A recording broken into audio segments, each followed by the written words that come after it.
Livro Ouse Pedir Mais, capítulo 22. Reinventando nossa forma de fazer a igreja. Reconheça o falso reavivamento.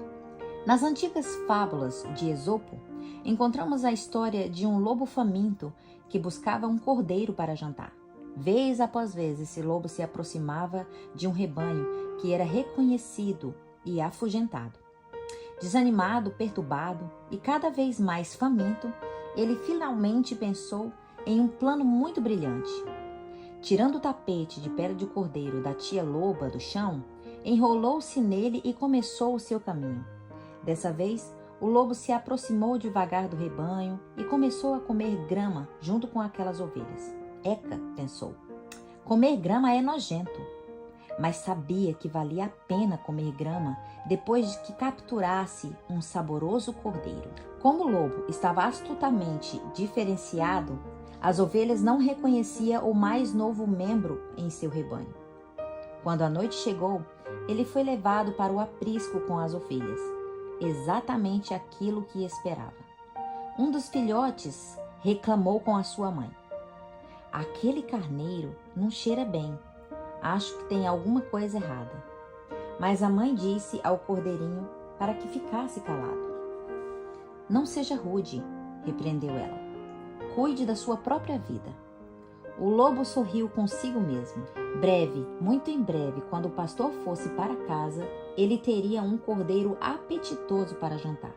No entanto, o lobo teria uma grande surpresa, pois foi naquela noite que o pastor resolveu que também queria jantar um cordeiro. E identificando o que parecia ser o maior cordeiro do rebanho, o pastor tirou exatamente o lobo do aprisco. Podemos até dar risada da reviravolta dessa história, mas na verdade essa fábula não é cômica.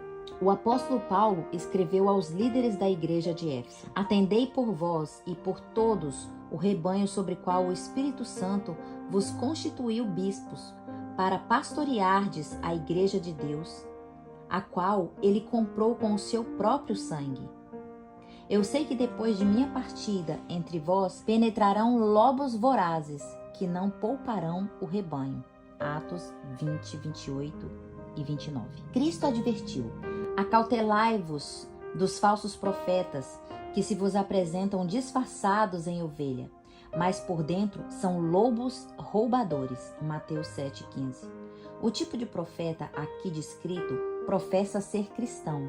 É óbvio que eles têm uma forma de piedade e parecem estar trabalhando pelo bem das almas. Mas suas doutrinas, além de levar o pouco à complacência e a fazer concessões espirituais, também os conduzem para longe da verdade.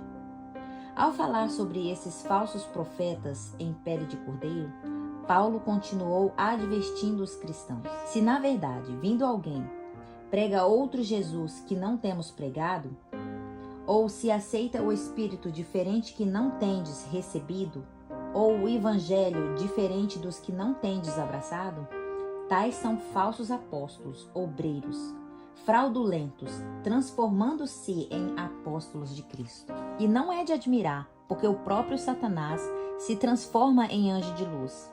Não é muito, pois os seus próprios ministros se transformaram em ministros de justiça, e o fim deles será conforme as suas obras." 2 Coríntios 11, 4, 13 a 15. É importante reconhecer falsos mestres, mestres que nos dão um novo tipo de fogo e um novo tipo de evangelho. E a passagem bíblica acima nos explica. Agora analisemos mais o que está acontecendo no cristianismo atual. A igreja emergente, reinventando o nosso jeito de fazer igreja. O termo emergente significa simplesmente recém-formados ou proeminentes. Por isso é usado para um pensamento popular que hoje molda a boa parte do cristianismo moderno ou pós-moderno. A igreja emergente não é definida como uma denominação, mas representa uma filosofia que afeta todas as denominações. Não tem uma estrutura formal, nem um líder formal, mas busca reconstruir a estrutura eclesiástica de se infiltrar no coração de todos os líderes da igreja. Infelizmente, boa parte daquilo que a filosofia da igreja emergente promove vai contra o cristianismo histórico. A essência trata-se de um pensamento pós-moderno, batizado e santificado com o objetivo de alcançar massas com o evangelho. Ele diz: achamos um jeito de fazer a igreja do passado muito obsoleto, amarrado em excesso à Bíblia e às doutrinas específicas, e por isso exclui de mais outras pessoas que necessitam ouvir o evangelho. Por isso, vamos mudar a abordagem e estilo.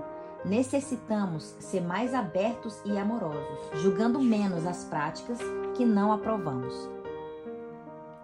Devemos nos misturar mais às pessoas, assim como Jesus fazia. Embora a revolução radical, que tenta mudar a nossa forma de fazer igreja e adaptar a religião para o século XXI, possa parecer inofensiva e nobre, a igreja emergente está baseada no fundamento falho e instável de que qualquer coisa é suficiente. Você está bem? Eu estou bem. Todos nós estamos bem. Então, vamos misturar tudo. Esse evangelho é fogo aceso por seres humanos, promovido pela igreja emergente. Está atraindo milhões. Muitos não têm limites. Não há, mas pode. E não pode bem definido, preto no branco. Tudo se resume ao amor e à aceitação. Embora certamente seja necessário haver um calor humano e o amor dentro de nossas paredes, o problema é que tudo agora ficou cinza. O que Deus realmente pensa ou diz não importa mais. Nós nos tornamos centro de tudo. É claro que esse fundamento é extremamente perigoso, pois os cristãos pentecostes que creiam na Bíblia como nós, é perigoso porque essa colaboração entre os diferentes fés leva ao relativismo. Nenhuma verdade ou base bíblica absoluta, conforme debatemos anteriormente. Universalismo, a crença de que todos os seres humanos serão salvos a despeito de suas crenças e de seu estilo de vida. Sincretismo, a união total entre todas as fés, mesmo entre aquelas que parecem contraditórias. Para muitos, a beleza dessa filosofia é justamente a ausência de absolutos e verdades objetivas, uma vez que todas podem estar certos e ninguém precisa ser ofendido.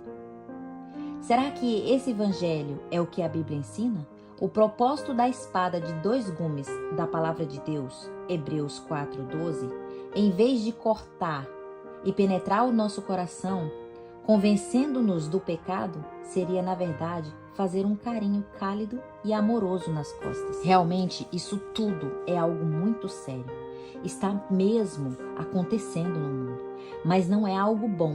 É importante entender que nesse ponto Satanás está apenas tentando atrair as pessoas para o lado escuro do conflito e do bem contra o mal, mas procurando erradicar com completo o abismo existente entre ele e Deus, entre o bem e o mal, fazendo as trevas parecerem ser luz. A igreja emergente vende o cristianismo usando métodos de marketing, uma última geração a fim de criar congregações agradáveis, interessados com o evangelho agudo, que tira a ênfase do pecado e do arrependimento e promove abordagens sensuais para uma adoração falsificada. Na verdade, porém, a única coisa que tem a oferecer é o mesmo antigo veneno de Satanás embalado em frascos novos. É assim mesmo que queremos fazer uma igreja?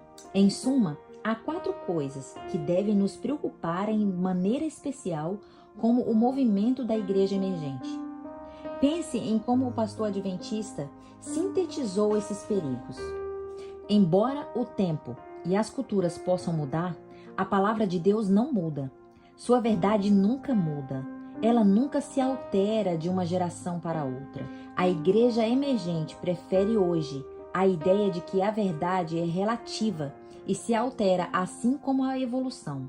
Por isso, a verdade bíblica necessita ser adaptada a fim de se encaixar em nossas culturas, de acordo com a nossa percepção da mesma. Que blasfêmia! Não é assim que a verdade funciona. Ela nunca funcionou assim. Não somos uma geração especial que pode pegar a palavra de Deus e reduzi-las ao nível da cultura.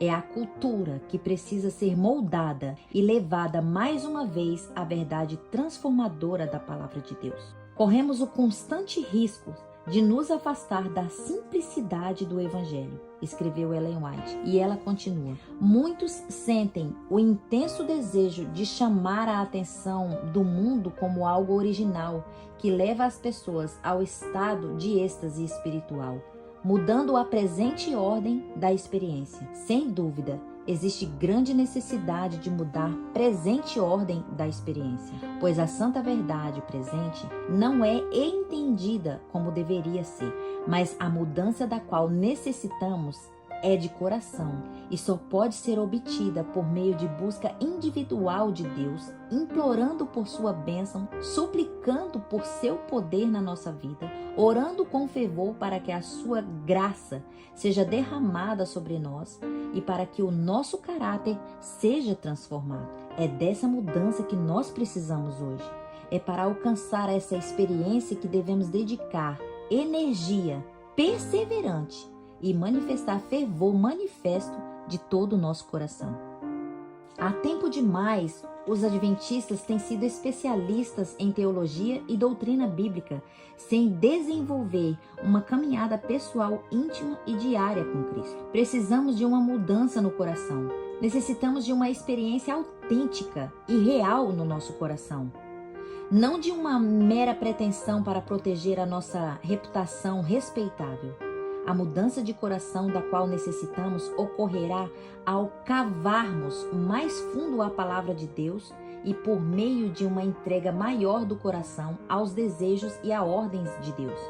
A inspiração nos diz: os obreiros de Deus devem obter uma experiência muito mais profunda. Se entregarem tudo a Deus, Ele atuará poderosamente por eles. Quando os servos de Deus, com o zelo consagrado, cooperarem com os instrumentos divinos, o estudo de coisas que existe neste mundo será mudado, e logo a terra receberá o seu rei com alegria.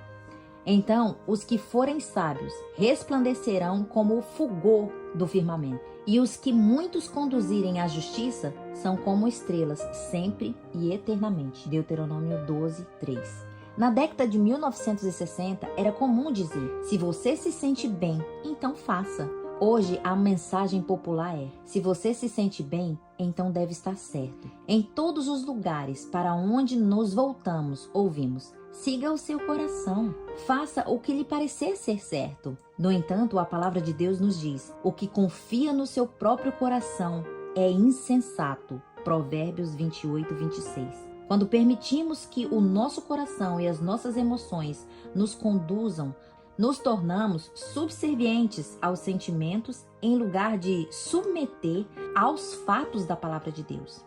Em vez de cultivar um espírito de entrega, somos incentivados a desenvolver um espírito de egoísmo.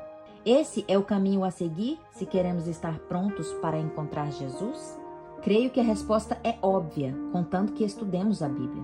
Enquanto prosseguimos, devemos evitar os perigos e os movimentos pós-modernos de uma igreja emergente e, ao procurar reconhecer as diferentes formas de reavivamento falsificado que assola o cristianismo hoje, ousemos pedir mais.